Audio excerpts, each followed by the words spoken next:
ഇപ്പോൾ ലാലി ജെയിംസ് തൃശ്ശൂരിൽ മാധ്യമങ്ങളെ കാണുന്നു തത്സമയം.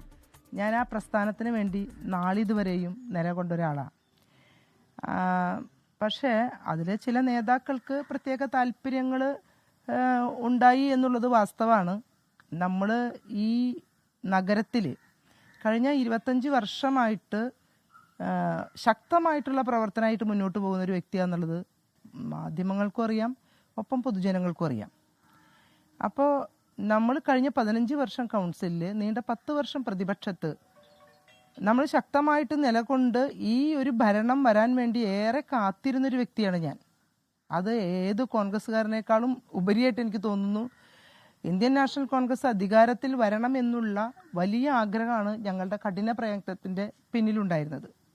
ആ കഠിന പ്രയത്നം നമ്മൾ ഏറ്റെടുത്തത് ഈ ഒരു ഭരണം വരാൻ വേണ്ടിയിട്ടാണ്. അത്തരത്തിലെ ഒരു ഭരണം കിട്ടിക്കഴിഞ്ഞപ്പോൾ ആദ്യഘട്ട ചർച്ചയിലൊക്കെ മുൻനിരയിൽ ഞാൻ ഉണ്ടായിരുന്നു എന്നുള്ളത് എല്ലാവർക്കും അറിയാം. അവസാനത്തെ 3 ദിവസം കൊണ്ട് എന്ത് സംഭവിച്ചു എന്ന് ചോദിച്ചു കഴിഞ്ഞാൽ അത് എനിക്കും ഒരു പിടികിട്ടുന്നില്ല. പക്ഷേ എൻ്റെ മനസ്സിലിപ്പോഴും എൻ്റെ പാർട്ടിയാണ്. എൻ്റെ പാർട്ടി എന്ന് പറയുന്നത് കേവലം 3-4 പേരിൽ ഒതുങ്ങി നിൽക്കുന്ന വ്യക്തികളല്ല. അപ്പോൾ ഞാൻ കൂടുതൽ ചിന്തിക്കും, എന്നെ വൻഭൂരിപക്ഷത്തിൽ വിജയിപ്പിച്ച ലാലൂർക്കാർ ഇവിടെയുണ്ട്. എൻ്റെ മുന്നിൽ ജനങ്ങളാണ്, എൻ്റെ കൂടെ ജനങ്ങളാണ്. ചേച്ചി, പാർട്ടി ചതിച്ചു എന്നൊരു തോന്നലുണ്ടോ? കാരണം നിങ്ങളാണ് സമരമുഖത്ത് പലപ്പോഴും ഉണ്ടായിരുന്നത്. ആ റോഡിൽ കടന്ന് നിലവിളിച്ചതൊക്കെ ആക്സിഡന്റ് സമയത്ത് നിലവിളിച്ചതിന്റെ ഒക്കെ ദൃശ്യങ്ങൾ നമ്മൾ പലപ്പോഴും കണ്ടതാണ്. സമയത്ത് 3-4 പേര് കൂടി ഒരു സമരം നടത്തുന്നു, ആ റോഡിലൊക്കെ വലിയ പ്രതിഷേധം ഉയർത്തിയ ആളാണ്. തീർച്ചയായിട്ടും എനിക്ക് അർഹതപ്പെട്ടത് തന്നെയാണ് ഈ ഒരു മേയർ പദവി എന്നുള്ളത് എനിക്കും അറിയാം, പൊതുജനങ്ങൾക്കും അറിയാം.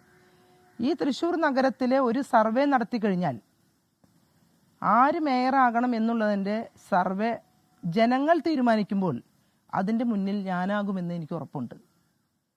പക്ഷേ പാർട്ടിയുടെ നിലപാട് ഒരു എന്താ പറയുക, കേന്ദ്ര ഇടപെടൽ, കേരള ഇടപെടൽ എന്നൊക്കെ പറയുമ്പോൾ ദീപാദാസ് മുൻഷിയും KC വേണുഗോപാലൊക്കെയാണ് ഇതിന് മുൻകൈയെടുത്ത പ്രമുഖർ എന്ന് ഞാൻ അറിയുന്നു.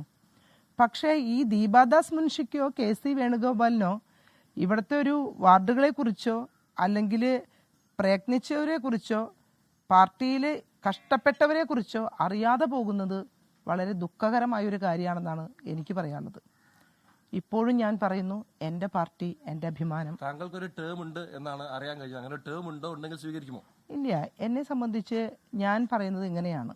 ഒരു മേയർ 5 വർഷക്കാലവും തുടർന്ന് പ്രവർത്തിക്കണം എന്നുള്ളതാണ്. ടേം വ്യവസ്ഥയിലേക്ക് 3-4 ആളുകളിലേക്ക് വെറുതെ ഇത് പങ്കുവെക്കലിൻ്റെ ഒരു ചരിത്രമല്ല വേണ്ടത്. മറിച്ച് തൃശ്ശൂരിനെ നയിക്കാൻ ശക്തമായിട്ടുള്ള കണ്ടിന്യൂസ് പ്രോസസ്സാണ് നമുക്ക് ആവശ്യം. ഇതിപ്പോൾ 2 വർഷം ഒരാളിരുന്നു, 1 കൊല്ലം ഒരാളിരുന്നു, പിന്നെ 6 മാസം ഒരാളിരുന്നു. അത്തരത്തിലേക്ക് വരുമ്പോൾ ആ പോസ്റ്റിലിരിക്കുന്ന ഒരാൾക്ക് താൻ ചെയ്തു വെച്ച പ്രവർത്തനങ്ങളെ തുടർന്ന് കൊണ്ടുപോകാൻ കഴിയാതെ വരും.